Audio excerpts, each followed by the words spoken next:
Part 3. After the final bell, safely within the private area, Liz came up to me. She'd reapplied her maroon lips and outlines to seem smaller, like Barbie lips. How's guy like that? She asked, pretending she hadn't chosen to deep cover like copros criminals in their hideouts. I was the only Indian there, I said, and it was out before I could slam my gut shut. I just met Guy. I was the only Indian there, but she already joined the girls from Her Suitcase safely in the bubble of our portable on wheels. From that day forward, she couldn't even silently say. I almost wanted to expose her disguise to the new girl she shared with and the one guy she flirted with, but I'd been followers often enough to wish that I had more say in how others saw me.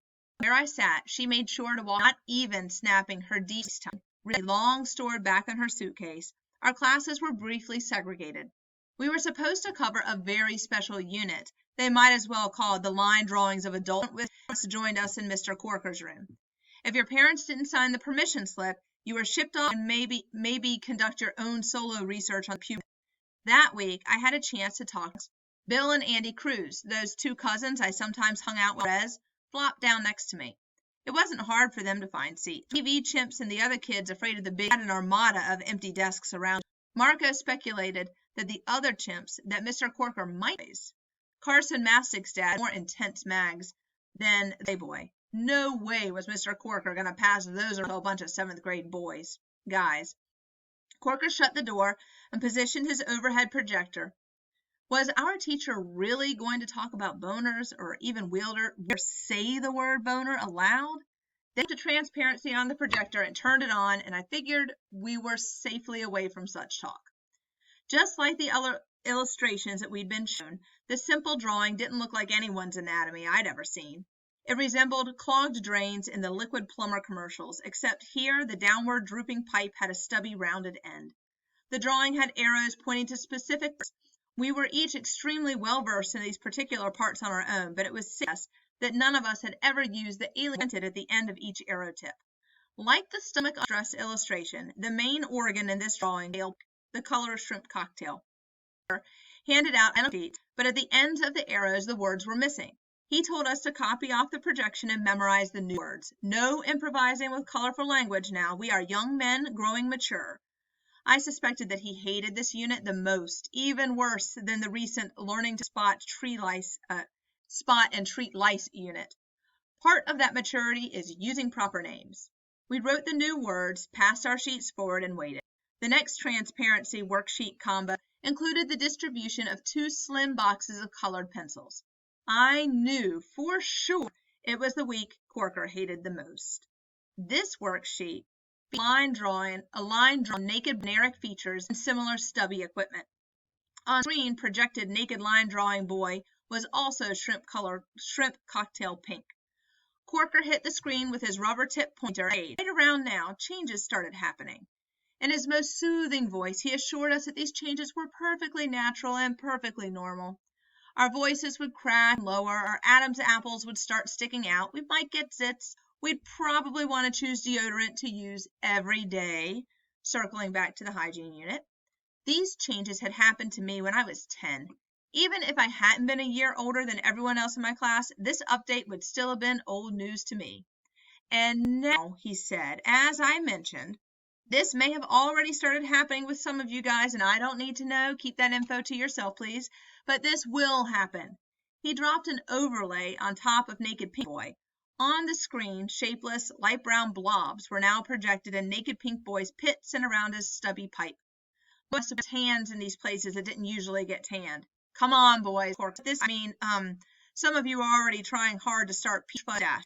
He laughed a fake 3-stutter burst, stroking his own bushy mustache without being aware that he was.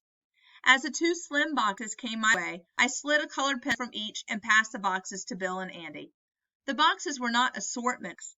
I looked at the 2 pencils and the words flesh and burnt sienna. The 3 of us and our desk res looked at each other and shrugged. Andy started dutifully coloring in first. He frowned at his cousin, and Bill caved. They cupped their arms around their sheets as if I would try to hop off of them. But I knew what they were really hiding, and I was definitely not going to take the same path they were on. Even at the res school, they'd been goody two-monk types. They weren't super smart like Lewis Blake, who tried to pass by getting all A+ grades, but these two were to keep out of trouble. They stayed in the Boy Scouts, even when we discovered we'd have to do a bunch of fakey and bass. Everyone else dropped out, but Andy joined a troop just off as a couple of living mascots. I picked up a colored pencil and started shading. Towards the end of class, Bill and Andy looked at mine, glanced sidelong at each other, and then down at theirs. The 5-minute bell rang. Mr. Corker took Naked Pink Boy and his brown fuzzies overhead projector and threw a seed that seemed pretty unlikely. On this image looked like a baldy with a couple of hard-boiled eggs hanging from the antlers. Tomorrow, he said, the female reproduction system. That drawing doesn't look like anything I'd seen in the magazines Carson's dad. I was curious. Please turn in your puberty drawings before you leave. Make sure your name is on them or you won't get credit. And please don't steal my colored pencils. I need this period. This your regular to me? I nodded. Does he really think we could screw up copying what he just put up on the screen? Asking the wrong person, Andy said. Didn't you see? He pointed with his lips at my worksheet. He turned to me and smiled. You like 7th as much as kindergarten? Just do what they tell you, Doobie. Not everything's got to be about proving you're an idiot. They tossed their colored-in boys on Corker's desk and walked out. I waited until everyone left, and I set my sheet on top of the stack. Corker but kept his head down, recording names. Finally, after he could no longer ignore my lingering bulk, he looked up. Something I can help you with? He asked, an irritation visible. I wanted to show you my work, I said. Just leave it there on the stack. I'm sure it's... He stopped when he'd seen what I'd done. I definitely had under stress just then. Like the one in our book, or darker brown like the various parts of my body. Whatever color it was, my stomach was a bunch to stop, but I'd gone this far. He probably knew I'd flunked at some point, but I didn't want him thinking this was a screw-up. This color, I said, tapping on the box of flesh on his desk. Its name doesn't cover everyone. Those other 2 guys from the res, they knew what you wanted to see. I'm not going to do that. I had used the burnt sienna lightly to color all the naked men, tracing neatly around the lines, like they'd shown me times in kindergarten, to attention. I'd retrieved rubber colored the in black and the pit hair, and I gave naked burnt sienna boy a long black snoway like my own. I even left some of the ends a little broken, like mine were. He glanced down at my paper. I see, Hubert, but you know the assignment wasn't a self-portrait.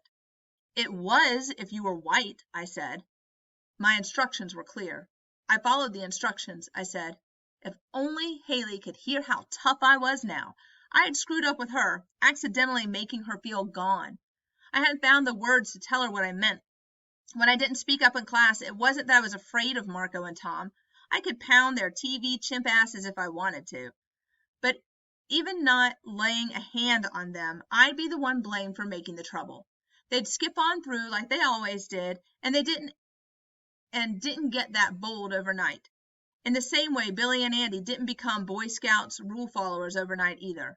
I decided now, at least to live up to the reputation I'd walked in with.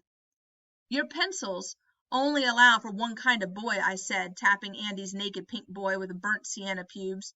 He and Billy always obeyed. Their older siblings and cousins had the same talk my older cousins had with me in 5th grade. They'd been told how the teachers were going to look at them. They looked as Indian as I did, but they decided to make themselves into Exhibit A, Exhibit Apple. The mean part of my brain whispered into my ear, red on the outside. I wouldn't call them that to their faces. If they wanted to try proving they were Indian kids who didn't make trouble, that was their business. This kind, I said, tapping my drawing, this kind becomes a man too, pretty much the same way. That wasn't exactly true. I was beginning to understand how very easy it was to be silent, to think of yourself as a vanished Indian. Everywhere you looked, you weren't there. I wondered to myself if the recessive Annie only came with blonde hair and skin in one shade, and the one the art pencil company simply called flesh. But I didn't bother asking Corker. I headed to the lunchroom to catch Haley before she sat with the white kids, not saving me a seat. Maybe she wouldn't pass me by today. When she grew up, she could decide who she was, which blood she claimed. Now, she still lived with us. I might slide her my beadwork buckhead keychain upside down, revealing her aunt's signature. I could imitate Mr. Corker's voice, asking her if she knew how to label the parts using the correct anatomical terminology. It was all res-style joke. Her friends wouldn't get it, or they'd act all shocked and offended.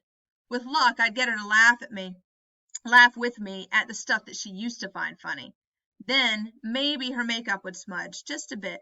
In my fantasy, I'd offer her my hand, its knuckles dark like my elbows and other parts. Today, we'd bust into Corker's classroom. I'd snag the jar of Noxeman, the tiny Kleenex pack from his desk. Bill and Andy would come prepared with both, but I was no Boy Scout.